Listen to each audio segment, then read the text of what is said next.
الله ربي والإسلام ديني ومحمدا رسول الله.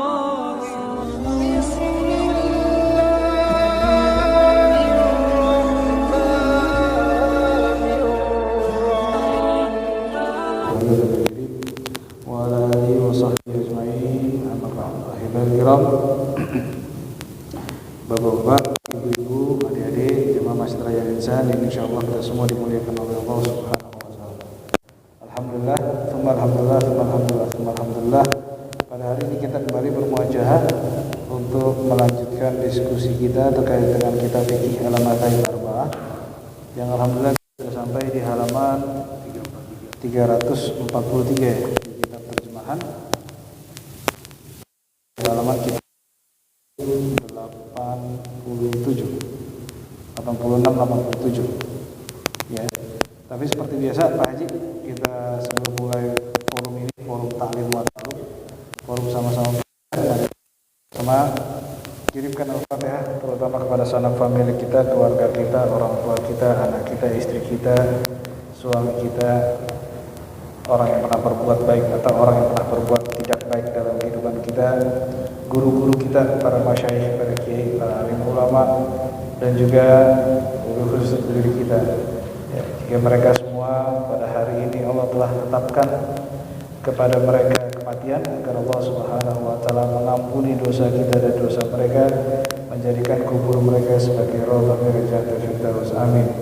Jika mereka semua pada hari dalam keadaan sakit, agar Allah Subhanahu wa taala menyembuhkan segala penyakit kita dan penyakit mereka.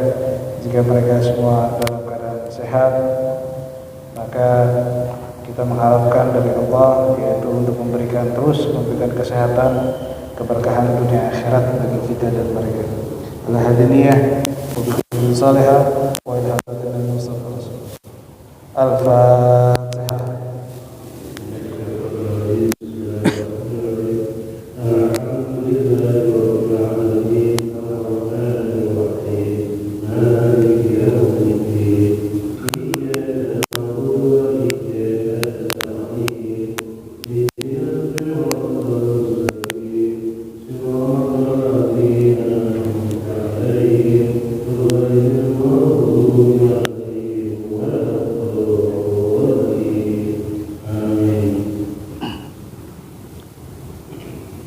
Lalu Al-Fatihah yang kedua yang selanjutnya kita kirimkan wabil khusus untuk diri kita yang pada hari ini, minggu ini, bulan ini, tahun ini sedang memiliki usaha agar Allah Subhanahu wa taala melancarkan segala macam urusan dunia akhirat kita. Al-Hadiyah kuliyatin salihah wa la hadratin Nabi Mustafa. Al-Fatihah. A'udzu billahi minasyaitonir rajim. Bismillahirrahmanirrahim. Alhamdulillahi rabbil alamin. Ar-rahmanir rahim. Maliki yaumiddin. Iyyaka na'budu wa iyyaka nasta'in. Ihdinas siratal mustaqim. Siratal ladzina an'amta 'alaihim ghairil maghdubi 'alaihim waladdallin. Amin. Baik, Bapak, Ibu, adik-adik Masjid Raya Insan, marilah sama-sama kita mulai forum ini dengan sama-sama membaca Al-Basmalah. Bismillahirrahmanirrahim. Kita lanjutkan Bapak Ibu, adik-adik yang terkait dengan bagaimana hukumnya kita atau ada seorang muslim ya, sholat fi jawfil Ka'bah. Maksudnya sholat di dalam Ka'bah. Di pemahaman sholat di dalam Ka'bah ini bisa jadi sholat di Hijri Ismail yang dahulu juga sebagai bagian dari Ka'bah. Ini ada diskusi terkait dengan bagaimana hukum sholat atau kita melaksanakan sholat di dalam Ka'bah. Di dalam Ka'bah itu bagian daripada Ka'bah. Diskusi yang kemarin tadi kita sudah membahas apa sebenarnya Allah Subhanahu wa taala memberi memerintahkan kita untuk sholat menghadap ke kiblat. Mari kita bahas bahwasanya itu semua sebagai perintah, menjalankan perintah Allah Subhanahu wa taala, ya, menjalankan perintah Allah, karena pada saat itu orang-orang yang sufaha, yang kemarin saya sudah jelaskan dalam kitab Ibnu Katsir, ya, menjelaskan bahwa as-sufaha, kalau ulama as-sufaha ay al-juhala. Sufaha itu adalah orang-orang yang dalam tanda kutip adalah orang-orang yang bodoh. Kata-kata bodoh ini perlu digarisbawahi bahwa pemahamannya adalah bodoh karena menolak atas keimanan. Ya. Dalam Al-Quran, Alhamdulillah, sayaqulu sufaha minan nasi ma wallahu an qiblatihim allati kanu 'alaiha. Orang-orang sufaha, al-juhala, ya, dalam kitab Ibnu Katsir, ya, dalam kitab-kitab tafsir lainnya menjelaskan as-sufaha al-juhala. Ya, sufaha adalah orang-orang bodoh. Yang dimaksud bodoh adalah sekelompok orang yang menentang dan orang yang menolak dan orang yang mempertanyakan kenapa itu umatnya Nabi Muhammad pindah dari Baitul Maqdis yang sebelumnya lalu mengarah ke arah kiblat. As-sufaha al-juhala, orang yang bodoh. Tapi dalam hal ini bodoh bukan karena ilmu pengetahuan, tapi bodoh karena menolak. Ya, penolakan terhadap perintah Allah yang dikategorikan ini jadi di dalam kitab Ibnu Katsir dan kitab-kitab lainnya, kitab tafsir ini menjelaskan sufaha ini adalah orang-orang Yahudi yang menolak untuk dan mempertanyakan kenapa itu umatnya Nabi Muhammad pindah dari arah yang sebelumnya Baitul Maqdis menuju ke Ka'bah. Lalu Allah Subhanahu wa taala menjelaskan walillahil masyriq wal maghrib fa aina ma tuwallu fathamma wajhu Allah innallaha wasi'un 'alim. Ya. Jadi sesungguhnya yang Allah tegaskan dan jelaskan bahwa sesungguhnya milik Allah itu dari masyriq hingga maghrib. Ya. Fa aina ma tuwallu fathamma wajhu Allah. Di mana kalian berada maka akan ada wajahnya Allah. Ya. Innallaha wasi'un 'alim. Jadi ketika tahwilul kiblah, perpindahan kiblah tadi, orang-orang Yahudi mempertanyakan ini nggak sah karena kami beribadah menghadap arah ke Baitul Maqdis, tiba-tiba umatnya Nabi Muhammad pindah dari arah Baitul Maqdis menuju ke arah ke Makkah Mukarramah. Ya. Yang dijelaskan tadi bahwa dalam Al-Quran sayaqulu sufaha'u minan nasi ma wallahum an qiblatihim allati kanu 'alaiha qul lillahil masyriq wal maghrib yahdi man yasha'u ila siratin mustaqim wa kadzalika ja'alnakum ummatan wasata litakunu syuhada'a. Ayat lanjutan daripada ayatnya. Ya, kita baca sedikit ya. Min hadza yatadih laka anna Allah qad amara bit tawjihi ila al-qiblah. Dari ayat itu maka kita dapat mengetahui bahwa Allah lah yang memerintahkan kita untuk mengarah kiblat, mengarah ke kiblat. Ya. Nah, lalu muncullah fas-salatu fi jawfiha fardhan aw nafilan. Ya. Wa in kana fi ittijahil qiblah yasih as-salat illa annahu laysa ittijahan kamilan. Wa hadha ikhtalafat madahib fi as-salat fihi. Ketika kita berada pada posisi di luar Ka'bah, artinya kita berada di luar bangunan Ka'bah, maka posisinya itu adalah menghadap dan menghadap arah kiblat. Kemarin kita sudah diskusikan Pak Haji. Kalau kita di Mekah itu betul-betul arah tepat, ya. Kalau kita jauh berada di luar kota Mekah, maka kita itu mengarah ke arah, ya, satrah Masjidil Haram. Satrah itu maksudnya arahnya, ya, arah Masjidil Haram. Kemarin juga kita sudah diskusikan bagaimana jika ada permasalahan, yaitu ketika kita tidak memiliki teknologi untuk bisa menentukan arah kiblat, contohnya ya. Dan kita tidak memiliki beberapa kriteria ulama terkait dengan penentuan arah kiblat. Ya. Yang pertama, yang kedua itu adalah penetapan, ya, dan pemastian. Yang selanjutnya adalah ijtihad. Kita nggak punya komponen itu. Nah, lalu ada diskusi bagaimana ketika komponen dua tadi, ya, tidak bisa kita lakukan, maka kita menemukan dan menentukan dengan cara mengetahui posisi matahari terbit dan posisi matahari tenggelam. Lalu jika pada malam hari kita bisa menentukan posisi arah gugusan bintang di kutub, yaitu Usra As-Saghir atau the little bear kalau bahasa Inggrisnya. The little bear, ada gugusan bintang kecil di kutub, itu yang terlihat pada malam hari dan itu bisa menentukan arah kiblat.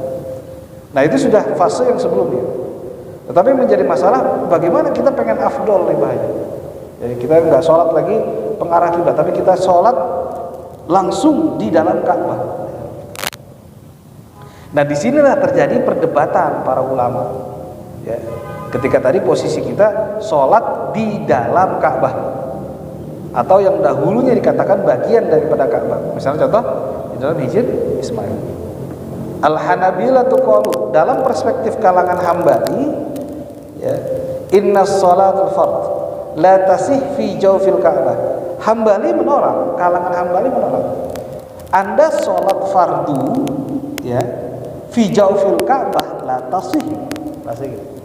Kalau kita sholat di dalam Ka'bah atau bagian daripada Ka'bah, tapi sholatnya fardu, ya, maka itu tidak sah. Ya. Wala ala zahriya. Oke, Ustadz, itu kita di dalam sholat di dalam Ka'bahnya nggak boleh. Tapi bagaimana kalau kita sholat di atasnya, di atapnya, di atas Ka'bahnya, di atas Ka'bahnya kita sholat. Nah, bagaimana? Hambali tetap wala ala zahriya. Di atasnya juga enggak. Wa idza baqa fi mamlatiha wa lam yabqa wara'a syai'un minha. Nah, aw waqafa kharijaha wa sajada fiha. Atau kita sujud, Pak Haji, pala kita masuk bagian daripada masjid Ka'bah. Contoh misalnya gini, Pak. Ini adalah bagian terluar daripada bagian Ka'bah. Saya sholat di luar. Tapi ketika sholat saya sujud, pala saya kena nih, bagian daripada fi jawfil Ka'bah. Ya. Dalam perspektif Hambali nggak sah. Ya. Walaupun itu sholat fard. Ya.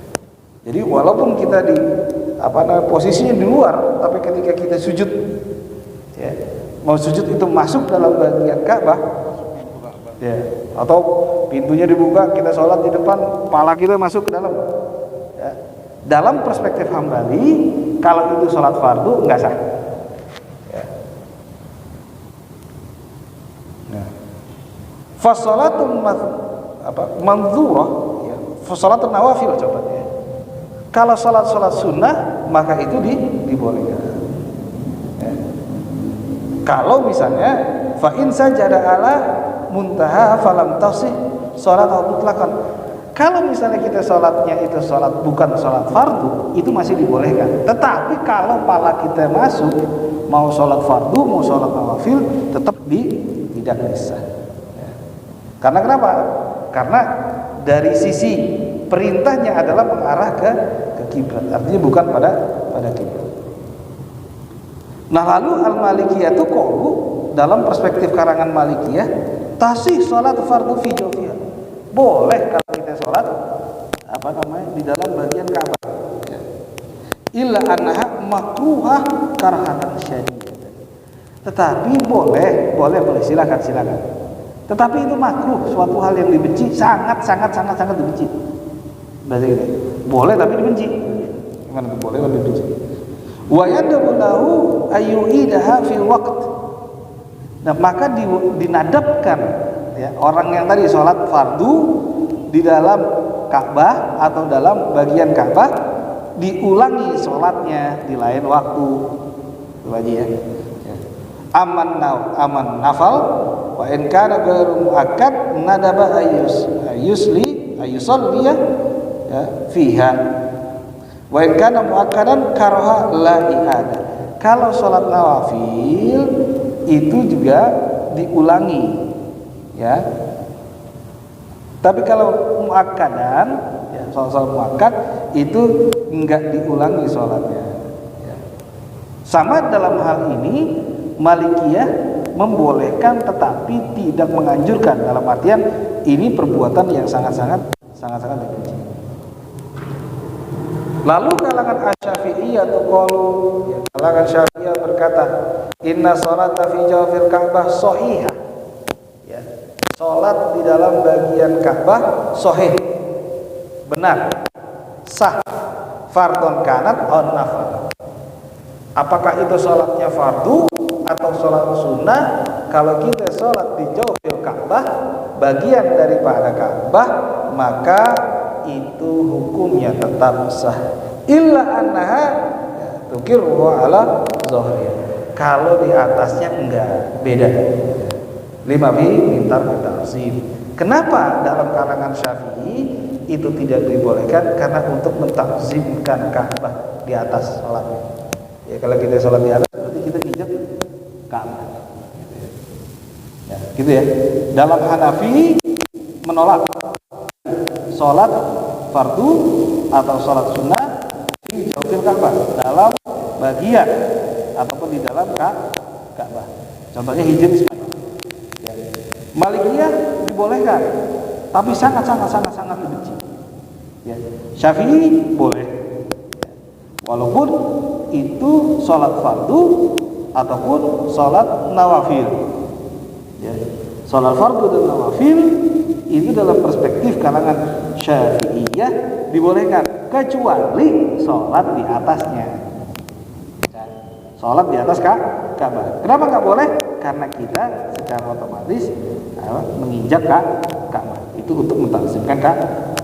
Al-Hanafiyah qala, nah mazhab yang keempat Hanafi, inna salata fi jawfil Ka'bah wa ala sathiha sahihah mutlaqan. Hanafiyah itu lebih fleksibel. Salat di dalam jawfil Ka'bah atau di atasnya itu sahih mutlak. Ya. Ya, sahih mutlak. Lima fiya mintar takzim. Tetapi kalau misalnya sath itu maksudnya pinggirannya. Dan kalau zohriha itu belakangnya adalah itu untuk mentakzimkan tidaknya memiliki kemiripan. Dari empat kalangan tadi, kalangan ulama tadi, perspektif kalangan tadi, Hanafiyah, Hambali, Malikiyah, Syafi'iyah yang lebih fleksibel, dan Hanafiyah itu semuanya ada beberapa yang menolak tapi dibolehkan, yang menolak secara mutlakon, yang membolehkan tapi dengan ada kondisi tertentu, dan Hambali juga membolehkan tapi dengan kondisi gitu banyak, ya. Nah, kembali lagi. Jadi ada beberapa perspektif ulama terkait dengan orang yang sholat di dalam bangunan Ka'bah atau di dalam jawfil Ka'bah atau bagian daripada yang dahulunya Ka'bah. Ya. Mabhad sholatul fardhu fi safinah aw 'ala dabbah, ya, wa nahwah. Ya. Ada pembahasan tentang sholat fardu, ya, di dalam safinah, di dalam kapal, ya. Wa alat dabbah atau alat transportasi. Kalau kita sekarang misalnya di bus, di kereta, ya. Nahwah. Ya. Apa bedanya safinah dengan dabbah? Ya, safinah itu alat transportasi yang di laut, ya, kapal laut. Atau sekarang bisa kita katakan bahwa itu adalah seperti pesawat. Dabbah itu adalah alat transportasi yang berada di darat, seperti kereta, bus, atau mobil, dan seterusnya. Baik, kita diskusikan saja. Wa man kana raqiban 'ala dabbah, barang siapa yang sedang menaiki dabbah. Tadi alat transportasi. La yumkinuhu ayanzila anha li khaufi ala nafsihi aw malihi. Barang siapa yang sedang mengendarai kendaraan, wala yumkinu, dan tidak memungkinkan baginya untuk turun daripada kendaraan itu atas dasar li khaufi ala nafsi wa mali, atas dasar kekhawatiran terhadap jiwanya atau kekhawatiran terhadap hartanya, ya. Atau kekhawatiran min darari yalhiquhu bi inqita'i minal qafilah, atau kalau dia turun khawatir ketinggalan daripada rombongan, ya. Au kana bihaitsu law nazala anha la yumkinul audah ila rububiyah, atau kekhawatiran kalau dia turun dari kendaraan itu nggak mungkin lagi Pak Haji untuk naik, ya, untuk naik ke dalam kendaraan itu. Contohnya misalnya kita naik kereta Pak Haji, ya, kereta berhenti di stasiun Cirebon, ya, kita keluar pengen sholat, ya, tapi kita khawatir kalau kita keluar kereta jalan gimana. Nah, ini bagian daripada itu, ya. Fa innahu sesungguhnya yusolli fardhu fi hadhil ahwal ala dabah ila ayyi jihatin yumkinu itijahid. Nah, kalau kita berada pada kondisi seperti ini Pak Haji, ini dalam introduction-nya, ya, dalam pendahuluan, maka dibolehkan kepada kita Pak Haji apa? Ila ayyi jihatin yumkinu itijahid, ke jihah mana saja, ke arah mana saja yang itu sesuai dengan arah dabah tadi. Wasaqata anhu arkana shalah allati la yastati'u fi ruha'i wa la i'adata alaihi. Nah, pada saat itu rukun salat, ya, menghadap kiblat itu gugur, ya. Karena apa? Karena nggak mungkin kita melakukan itu, wala i'adah alaihi. Dan orang tersebut atau kita pada saat itu tidak mengulang sholat, ya. Jadi pernah tuh Pak Haji ada yang menanyakan, Ustaz, kalau misalnya saya sholat subuh di kereta, ya, tiba-tiba sampai stasiun Gambir masih subuh, ya, misalnya masih subuh, masih ada waktu subuh lah misalnya. Saya sholat lagi nggak usah, ya. Pertanyaannya di sini wala ya ada alih, ya, jadi tidak mengulang sholat. Nah, balik lagi Pak Haji, kita jelaskan. Kalau ada orang yang sholat dalam kendaraan, oke, lalu memiliki kekhawatiran terhadap jiwanya, kalau dia turun bisa aja jiwanya terancam, kalau dia turun hartanya bisa saja terancam, ya. Atau kalau dia turun khawatir ketinggalan tadi kafilah, ketinggalan rombongan, ya. Kalau dia turun memungkinkan untuk nggak bisa kembali naik kendaraan itu lagi, ya. Nah, kalau dalam kondisi seperti ini, maka dia sholat atau kita sholat sesuai arah yang memungkinkan atau sesuai arah dalam perjalanan, ya. Kenapa? Karena pada saat itu gugur rukun sholat, ya. Dan yang pasti itu kita tidak mengulang sholat. Sama seperti Pak Haji, misalnya kita naik pesawat, ya, naik pesawat dari sini ke Saudi Arabia itu kan sekitar 9 jam Pak Haji, ya, sekitar 9 jam. Kalau ke Mesir sekitar 14 sampai 16 jam, ya. Memungkinkan nggak sholat kita sholat di atas? Memungkinkan, ya. Kalau ke Mesir, Singapore Airlines itu berangkat dari Jakarta sore pukul 4, ya, maghrib, oke, di Singapura kita bisa sholat maghrib. Tapi ketika Isya, kalau sehitungan saya di Kolombo itu baru masuk di sholat Isya, ya. Memungkinkan nggak kita sholat tungguin sampai kita sampai Mesir? Nggak memungkinkan, ya. Nah, pada saat itu maka kita sholat di dalam kendaraan itu atau dalam pesawat. Nah, pada saat itu kita sholat, maka kita mengikuti arah daripada pesawat gitu. Karena nggak mungkin, ya, nggak mungkin. Ya.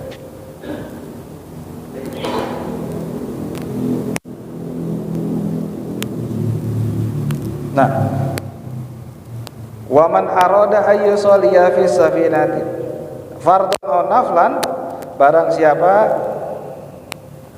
oh maaf ini sebelumnya, wa amma sholatul fardhu ala dabah indal amni wal qadari al qudrati, akan tetapi Pak Haji, ketika kita sholat, kita sedang menggunakan kendaraan dan dalam keadaan aman dan dalam keadaan memungkinkan, fa innaha la tasih illa idza ata biha kamilatan, ya, kamilatan mustawfihi li syara'id wa arkaniha kas-salati 'alal ard fa idza amkanahu yusalli 'alaihi salatan kamilatan sahihah ya law kanat dabah sa'ira. Begini Pak, kalau misalnya kita sholat ya di dalam perjalanan tadi menggunakan kendaraan, tetapi kita memungkinkan untuk turun Pak. Oke, untuk turun artinya untuk menentukan arah kiblat dengan kita turun daripada kendaraan itu. Kalau misalnya itu memungkinkan, maka sholatnya boleh menggunakan itu. Artinya turun dulu, ya, sesuai arah kiblat Pak. Turun dulu. Tapi tadi kembali lagi kita pastikan bahwa kendaraan itu tidak meninggalkan kita. Kita pastikan bahwa kendaraan itu tetap pada jalurnya. Contohnya apa? Begini contohnya, gampang kalau sekarang. Ya, kita naik bus, ya, dari sini misalnya ke mana misalnya ke Surabaya. Pada kan kalau ke Surabaya itu kalau naik bus kalau nggak salah dari Bekasi itu kan habis maghrib ya, jalan lah gitu. Tiba-tiba sampai di sebuah daerah udah isya, udah pasti masuk isya. Nah tapi busnya itu memungkinkan untuk berhenti di tempat peristirahatan. Nah kalau itu memungkinkan kita sholat, nah kita sholat di tempat peristirahatan. Nah gitu aja. Ya. Tapi dipastikan dulu kita nggak ketinggalan bus, tapi sudah pasti kita nggak ketinggalan karena lumayan lama untuk berhenti. Nah kalau itu memungkinkan maka kita turun lalu kita sholat. Kenapa? Ada caranya, bukan ada caranya. Ada syaratnya, yaitu dalam keadaan aman dan dalam keadaan memungkinkan atau ada dalam keadaan bisa. Ya. Kalau itu bisa, maka lakukanlah sholat di atas tanah. Yang dimaksud di atas tanah adalah sholat sesuai dengan arah kiblat turun dari kendaraan.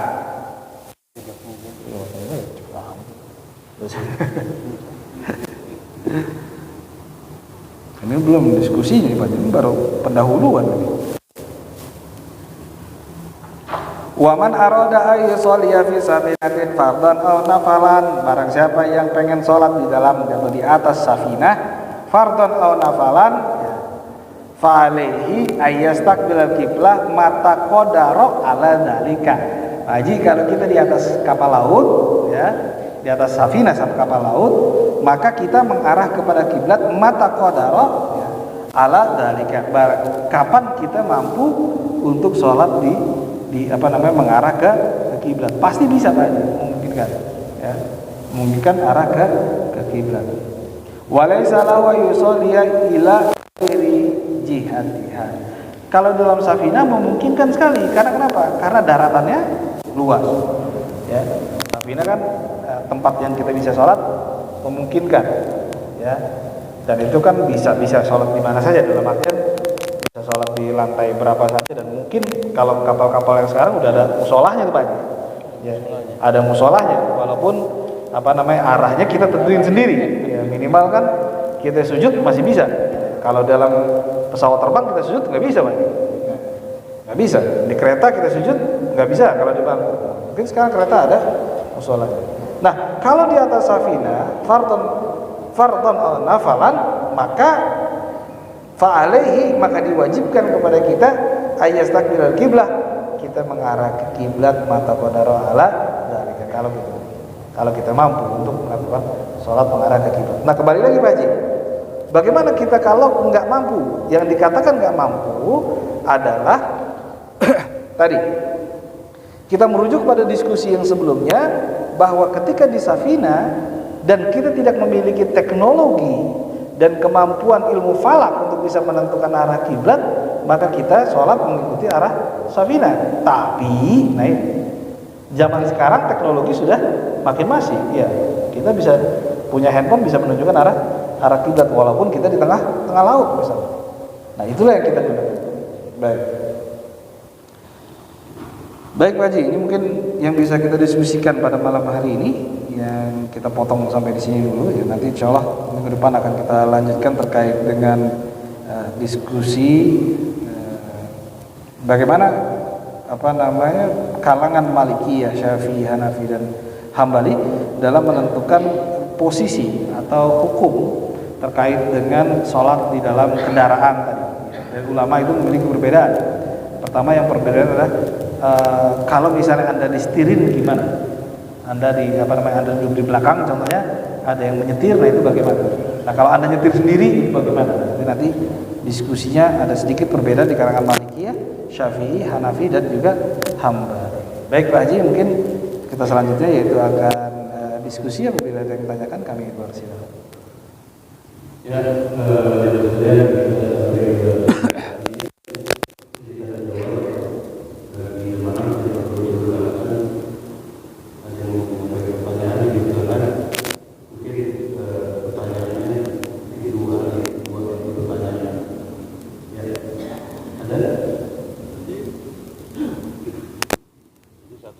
Ya silakan.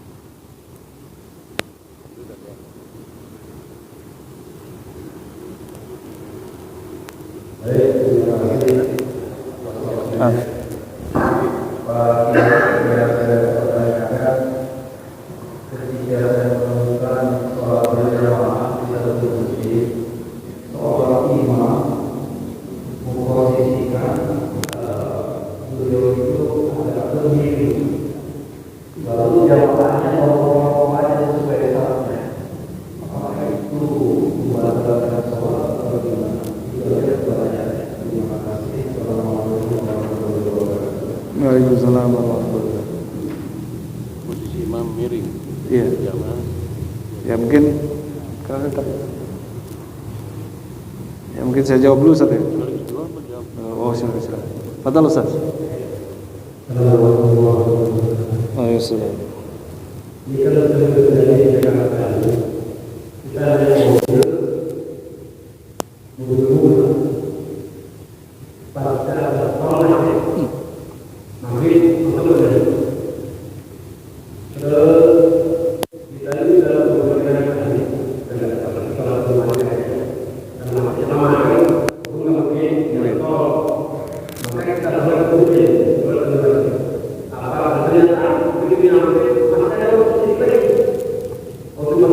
Iya.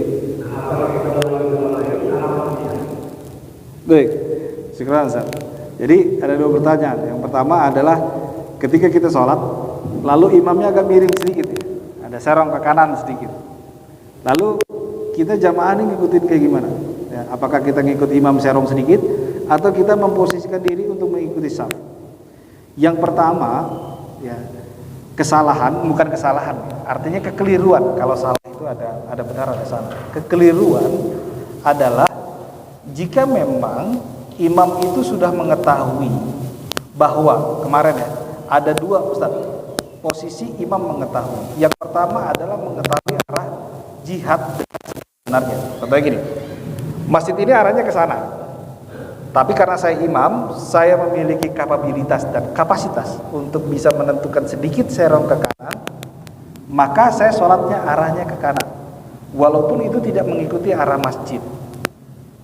Pertama posisinya adalah jika seperti itu, imam tadi yang arah ke kanan sedikit. Jika memungkinkan, saya katakan jika memungkinkan, saf itu mengikuti arah imam.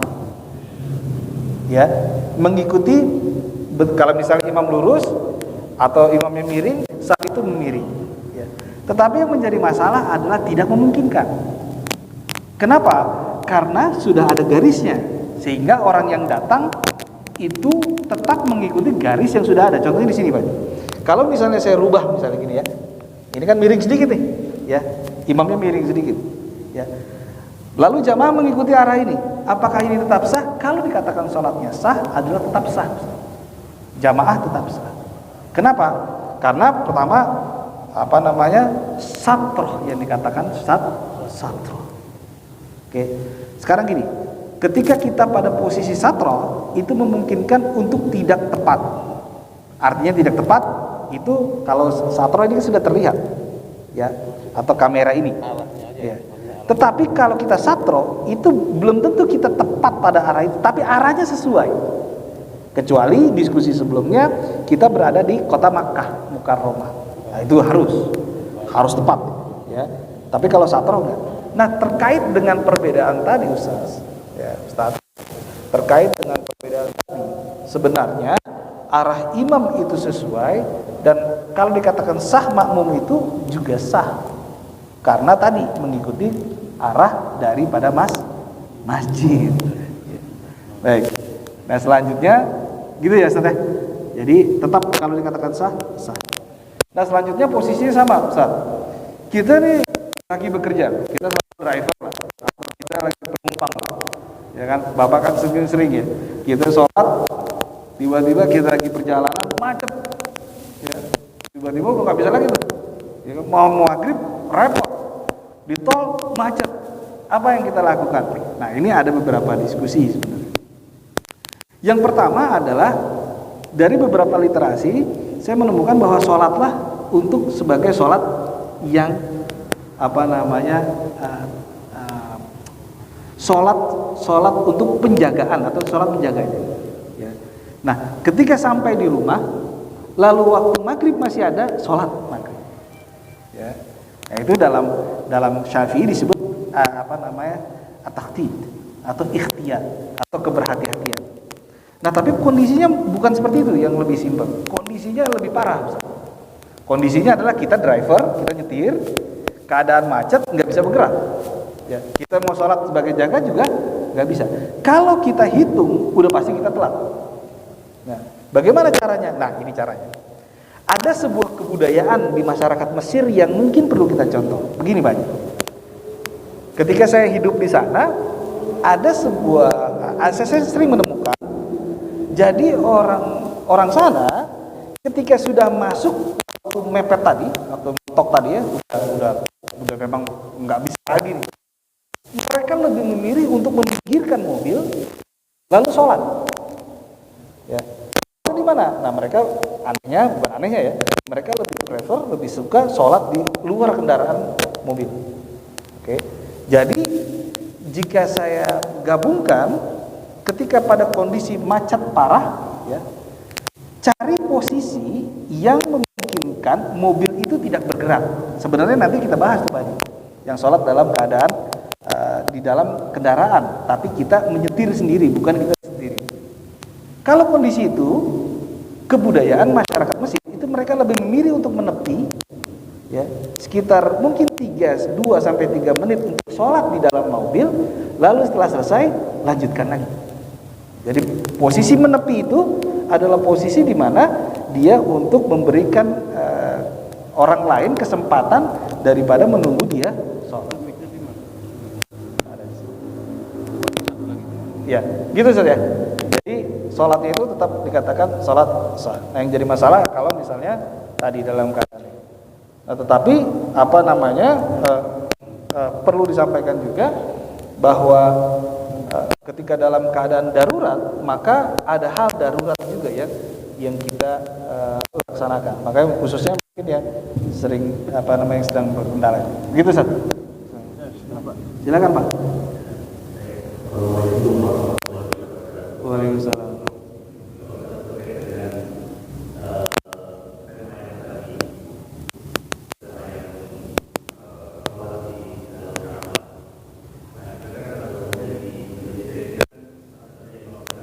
Iya.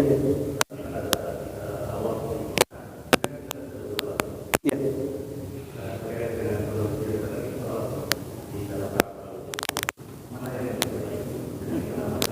Iya, baik.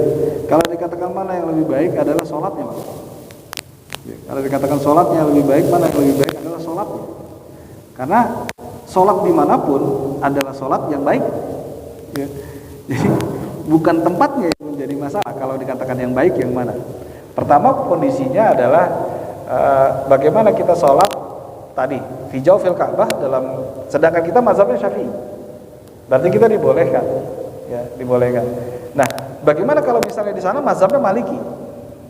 Lalu apakah kita dibolehkan? Dibolehkan Pak. Tapi kita yang nawafil, yang sunnah. Karena kalau kita sholat wajib pasti diusir sama askar, kayak gitu kan? Gitu. Nawafil boleh kalau dapat kesempatan untuk sholat dalam Jawfil Ka'bah Hijr Ismail boleh. Syafi'i pun boleh, Maliki juga boleh. Kalau sholat fardu nggak usah dibolehkan, udah pasti diusir, dikosongin gitu kan. Kalau dikatakan yang baik yang mana? Ya sholatnya yang baik.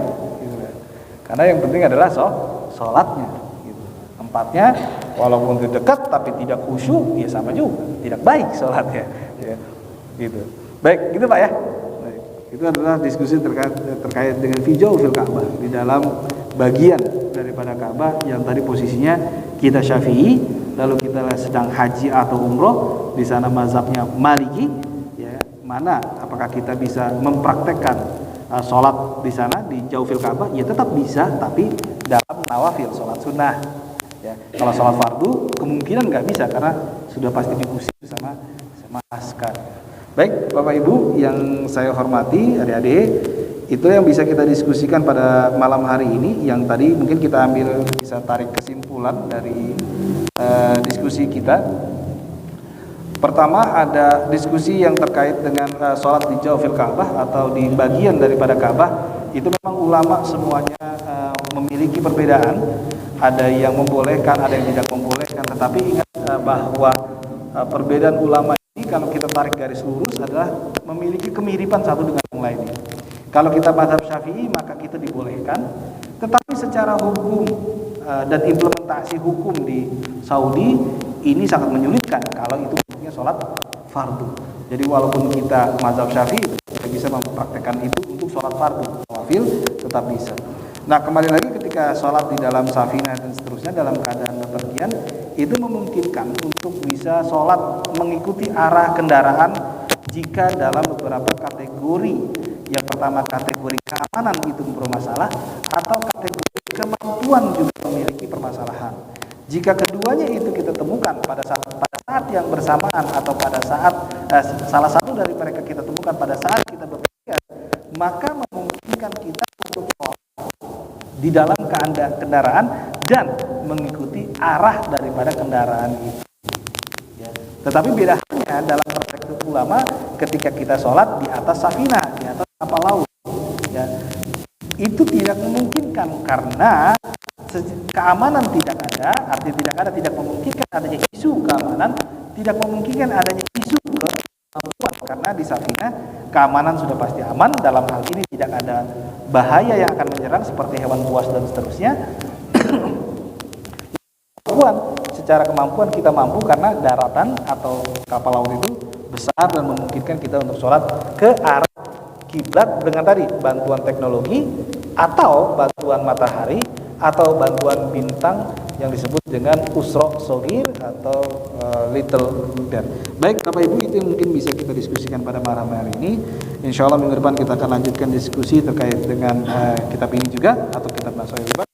Marilah sebelum kita tutup forum ini, marilah sama-sama kita kirimkan kepada Bapak Ibu untuk diri kita, khusus untuk diri kita, muslim muslimat, para pengurus masjid, para penggiat ilmu pengetahuan, agar Allah Subhanahu wa taala memberikan keberkahan dunia akhirat bagi kita dan melancarkan segala macam urusan dunia akhirat kita. Ala hadiniyah wa bikulliyatin salihah wa ila hadratin Nabi Mustafa Rasulullah sallallahu alaihi wasallam. Al-Fatihah. Al-Fatihah.